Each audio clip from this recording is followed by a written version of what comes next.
Hi, everybody, and welcome to City Beat. I am Nancy Byrne, and we're in the Chamber Gallery here at City Hall, where the Winner's Circle for the Celebrate Life 2019 exhibit is on display. A little bit later on, we'll tell you exactly what that is, and we will share some of the beautiful artwork on display up here. But first, it's hard to believe we are marking nearly 2 years since the October 1st shooting at the Route 91 concert. It took 58 lives and continues to leave its mark on countless others who either lost a loved one or were there and are still dealing with the trauma. Well, one survivor knows exactly what helped her heal, and she's now hoping to share that message of hope and love with others. Within the span of a week this summer, we sat in horror, sadness, and anger as we heard and read of 3 separate mass shootings. July 28th in Gilroy, California, August 3rd in El Paso, Texas, and less than 24 hours later in Dayton, Ohio. We here in Las Vegas are painfully aware of the long road that must be traveled in the healing process due to the October 1st mass shooting at the Route 91 Music Festival in 2017. One of the survivors of that shooting wants to help others in the same way she was helped after October 1st. Hi everyone, my name is Caressa Royce, and after the shooting on October 1st, 2017, my dear friend and mentor Randy reached out to her local community and others on social media to write letters to Las Vegas. We received letters from around the country, and the response was incredible. During my time of recovery, these heartfelt messages gave me hope and comfort. We now want to pass on this love to the communities in Gilroy, El Paso, and Dayton. Please join us in this effort to help show these communities that they are supported during this time. Thank you so much for your participation. That takes us to the Vegas Strong Resiliency Center, where Caressa Royce turned for some help with her letter writing project. So she was in the hospital and she got these letters, and she said that it really lifted her up and helped her on her healing process. She wanted to give that back to these communities and share some of those messages of hope and healing with them. Tennille says the Resiliency Center is going to make participation in this project very easy. Sit down, write some messages of hope and healing. We do ask that you don't make it political, that you don't put your address or contact information because you don't know who's going to receive them, but just positive, upbeat messages. Bring them into us, mail them into us, however you want to get them here, and we will get them out there. Here are a couple of examples. This one reads, "From one survivor to another, continue to seek the good in life. We are here for you." And this one to first responders, "Thank you for your courage and selflessness." The team here at the center will determine which city and which group are best suited for the letters. Sometimes we get letters from children that are talking about the first responders. So we would put those in a pile to go to first responders. So we just kind of separate them out, and then we will send them to the appropriate group. As you look around the Resiliency Center, you see many examples of cities supporting cities, like this wreath made from messages from Orlando residents as they reeled from the Pulse nightclub shooting, a banner with support, and this quilt sewn with love from a group called Quilts for Pulse. These artful messages remind us of the good in the world, and Tennille says this letter writing project should also remind us it's never too late to seek help. We all heal differently. These recent incidents have brought a lot of stuff to the surface for many of the survivors who felt, you know what, I'm just going to push through this, and then these things keep happening, and then they're right back there, and they're like, okay, I need help, and that is okay. Wherever they are in their healing process, reach out. Assistance is there. You know, we have a lot of resources available to them, and that's what we're here for.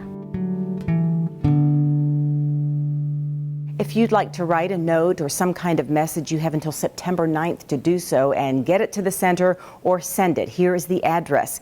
It's the Vegas Strong Resiliency Center at 1524 Pinto Lane, Las Vegas, Nevada, 89106. The center is on the 2nd floor. By the way, Tennille is a staff attorney with the incredible Legal Aid Center of Southern Nevada. They stepped in to help people after October 1st, and she has been there ever since. Well, let's stay on this giving theme. No one wants to get a parking ticket, but here in the city of Las Vegas, between June 19th and July 19th, if you got a parking ticket, depending on what it was, there was a way for you to pay it off that also gave back to others. Now, this is a sight that could make you cringe, but for many who received a parking ticket this summer from the City of Las Vegas Parking Enforcement, there was a way to redeem themselves in the form of a donation instead of dollars. Close to $7,000 worth of school supplies were brought into the Parking Services Office in place of fines in the now annual school supplies donation program. It started about 3 years ago with an idea from Councilman Beers that he saw another city take this on.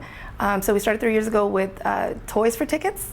And as it went on, our manager, Brandy Stanley, decided to take on a little bit more, and we did school supplies for tickets. Everything from backpacks to glue sticks, scissors, pencils, paper, crayons, and even calculators were donated by people who chose to pay their parking tickets in a way that will help teachers and, of course, students.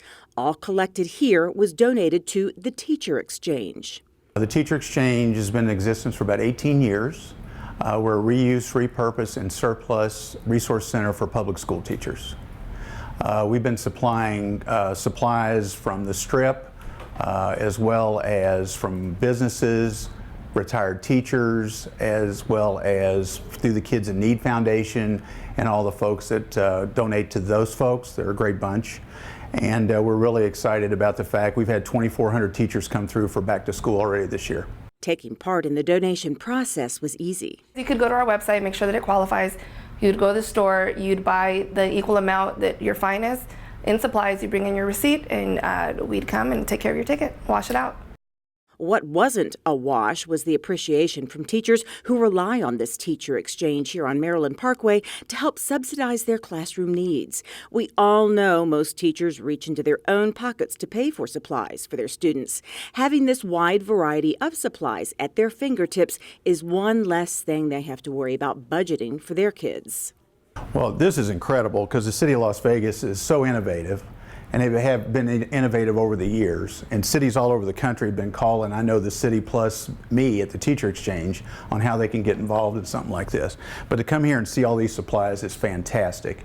We hope to be able to have this out in the next couple of weeks. We'll let the teachers know that it's available at the Teacher Exchange, and they'll be rolling through because there's a lot of really great stuff here.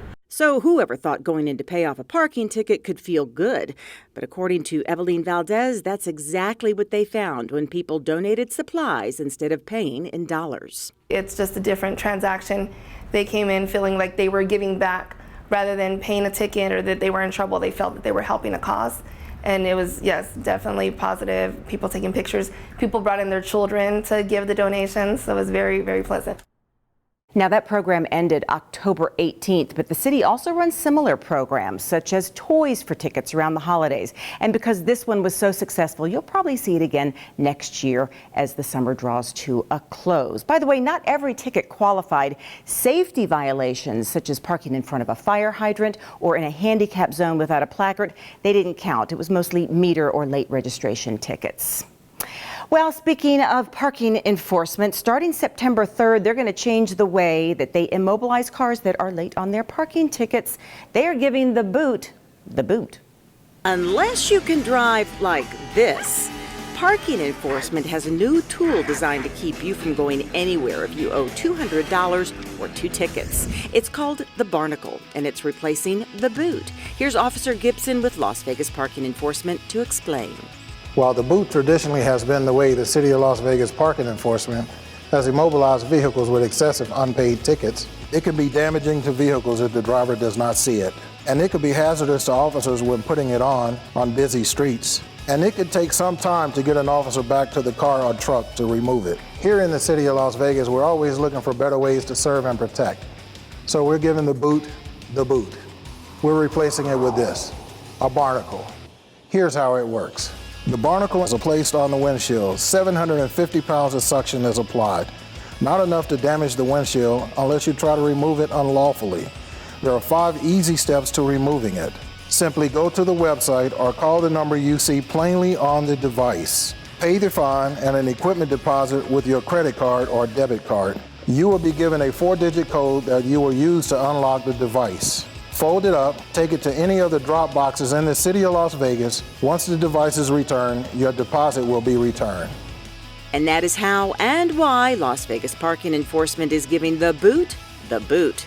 If you have any questions about the barnacle, just go to lasvegasnevada.gov for more information. Now, that is a public service announcement that we produced here at Channel 2, which means you'll continue to see it on Channel 2, on our social media outlets, and the city's website in case you have further questions. We're going to take a quick break, and when we come back, we're going to show you how Las Vegas Fire and Rescue is literally going door to door to keep residents safe.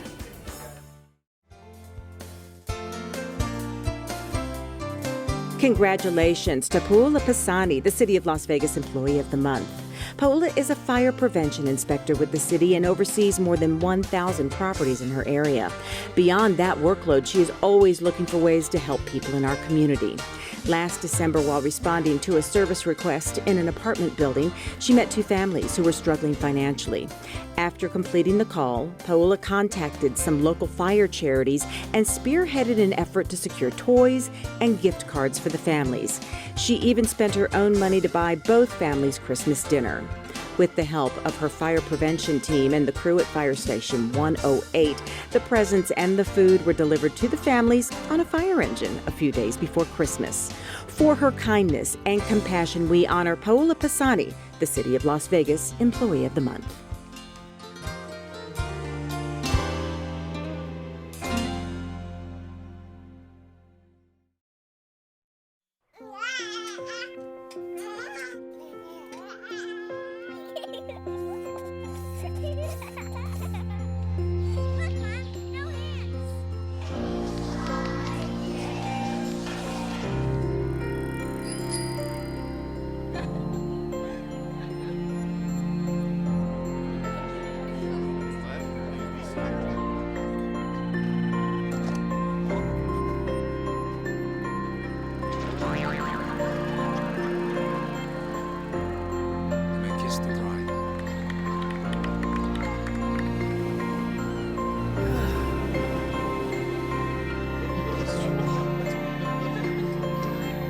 A full life, measured in seats, starts with the right ones early on.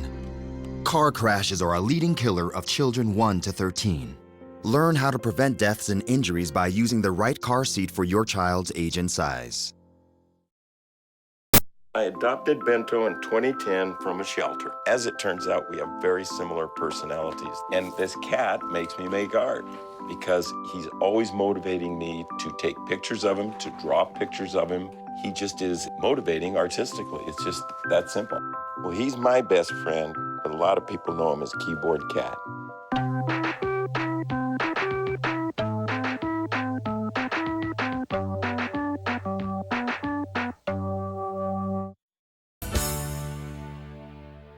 Welcome back to City Beat from the Chamber Gallery in City Hall, where there's an exhibit on display that honors artists 50 and better.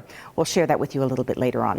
You know, Las Vegas Fire and Rescue, they don't just fight fires. They also have a fire prevention team. They go around and inspect buildings and homes to make sure they're safe.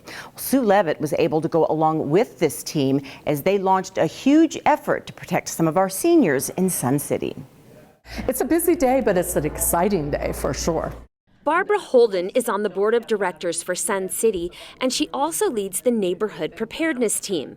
She's been instrumental in coordinating a huge effort to ensure all of the homes here in Sun City are equipped with working smoke detectors. It's an opportunity to be first, do a prototype, and because we do have a lot of volunteers here in Sun City and a lot of professional people that were emergency management folks, we have the boots on the ground needed to make this happen today. The boots on the ground include our City of Las Vegas Fire Prevention Team, local electricians, and volunteers from the Sun City Preparedness Team. This is the first of what's being called a Blitz Day. The idea is to get residents to sign up to have their smoke detectors checked and replaced if necessary. Having working smoke alarms in your home is the single most important thing that you can do in practicing your escape plan when they go off to save your life. You know what the intent of a smoke detector is to wake you up. That's it. They were more than happy to get on board with this program and really help senior citizens with their smoke detectors or anything that they can't get their hands on. A lot of people don't realize that smoke detectors need to be replaced every 10 years, and they will go off and beep if the batteries run low. I think it's really important because some of the folks here never grew up like I did with smoke alarms in their homes. So for them, they think if they change the batteries out, everything's good because I changed my battery. And it's like, no, you need to change your alarms out every 10 years. The first Blitz Day has been a huge success, and the plan is to eventually equip all 7,700 homes here in Sun City with working and safe smoke detectors. By the next Blitz Day, the preparedness team hopes to be able to service twice as many homes and will continue their efforts as long as residents are signing up for the program. Probably the best line of all when we first met was one of the fire inspectors from our fire station here on property. I said, what constitutes success? And he said, saving one life. And today, when we kicked it off this morning, I said, you guys, you're making a difference today. And that one life you save is worth it. And without question, as we go into these homes, we will have saved lives. For City Beat, I'm Sue Levitt. When residents in Sun City signed up for this program, they were given the chance to donate to disadvantaged people so that they could too get smoke detectors that were up to date. So far, $600 has been raised, and the prevention team plans to get little stickers to put on those smoke detectors saying, "From your neighbors in Sun City." What a great program. Well, I think we can all remember a few years back when we were experiencing the worst recession since the Great Depression. It was a time of very high unemployment and very high uncertainty. Well, now that the economy is turning around, one of our city council members sees this as a great chance to get his ward, which is still experiencing high unemployment, back to work. These were very familiar sights not so long ago. Empty houses with weather-worn for sale signs out front, boarded up businesses sitting idle, construction projects halted midway, standing like skeletal monuments to the stalled economy. Well, it's a very different scene out there today.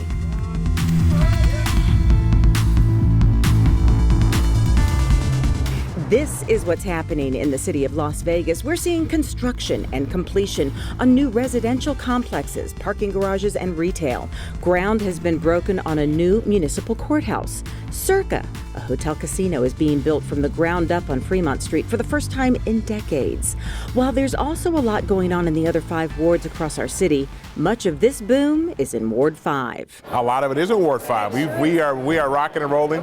We've got about $1.5 billion worth of construction on the books so far, more to come.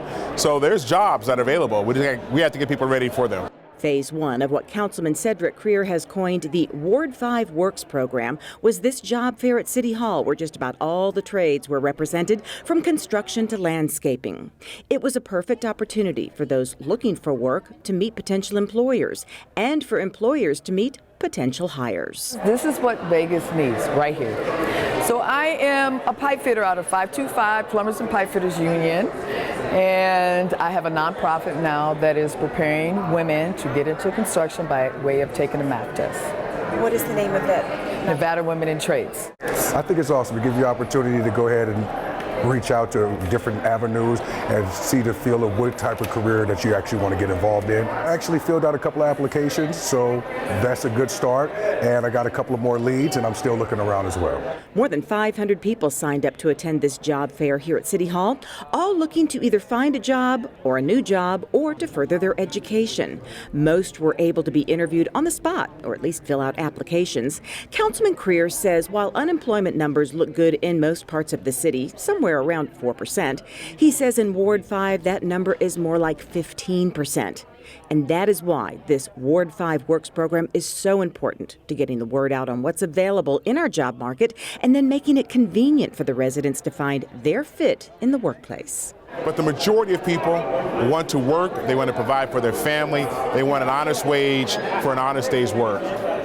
Also part of the Ward 5 Works program will be a workforce center that will be located over at the historic West Side School, and that's planned for the very near future, so stay tuned. It's time for another break. When we come back, we're going to share with you another Open for Business segment, which proves if you can dream it, you can achieve it with a lot of work. Okay, Simon, what do people wear? Clothes. That's right, so it's important to learn how to dress yourself. Here's how it's done. Shirt, underwear, pants, socks, shoes. Underwear, always first, name tag on the back. Then pants and shirt. Go ahead and put this on. Now with the shirt, you want to make sure the first button's right or you have to start all over again, okay? Socks left on left, right on right. Tying the shoes, we're going to take the laces, we're going to cross them over, we're going to turn around where the bunny goes down in the hole, pull it tight, and bunny ears. Got it? Most parenting is hard to do in just 2 minutes.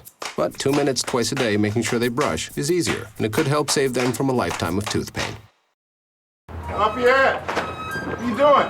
I'm not gonna lie, definitely not easy. Hey, whoa. Just gotta get through the day. How do you stop it? Being used to doing something with a cigarette makes it hard doing it without one. If I can relearn to get through my workday without cigarettes, I can relearn anything without cigarettes. Relearn life without cigarettes. Free at becomeanx.org. A new way to think about quitting. Me and my boy Matt had it good. He had catnip that was off the hook. But one day, he brings a girl home, and she's allergic to cats. Every sneeze was a nail in my coffin. Now I'm in a shelter. It's decent, but they don't even have Wi-Fi.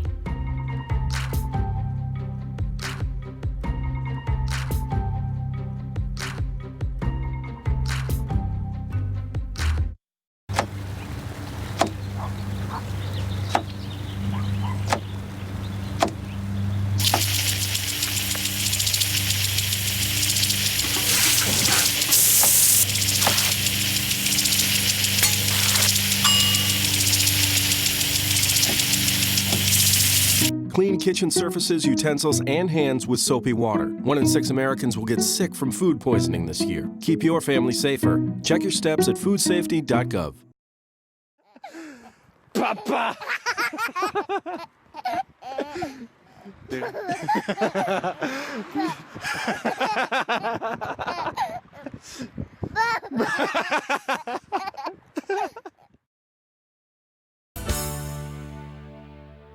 Welcome back to City Beat from the Chamber Gallery here at City Hall. You know, sometimes achieving your dream takes everything you've got. And for one family you're about to meet, it literally took everything they had to make their dream come true of owning a food truck. And so far, it's paying off big time. Melissa Duran introduces us to Your Panadas in this latest edition of Open for Business.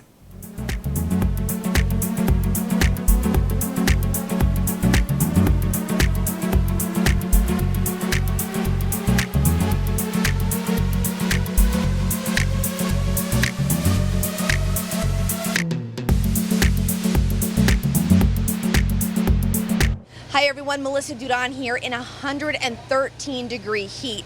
If you think I'm hot, think about the cooks in Your Panadas. They're the latest food truck that's open for business.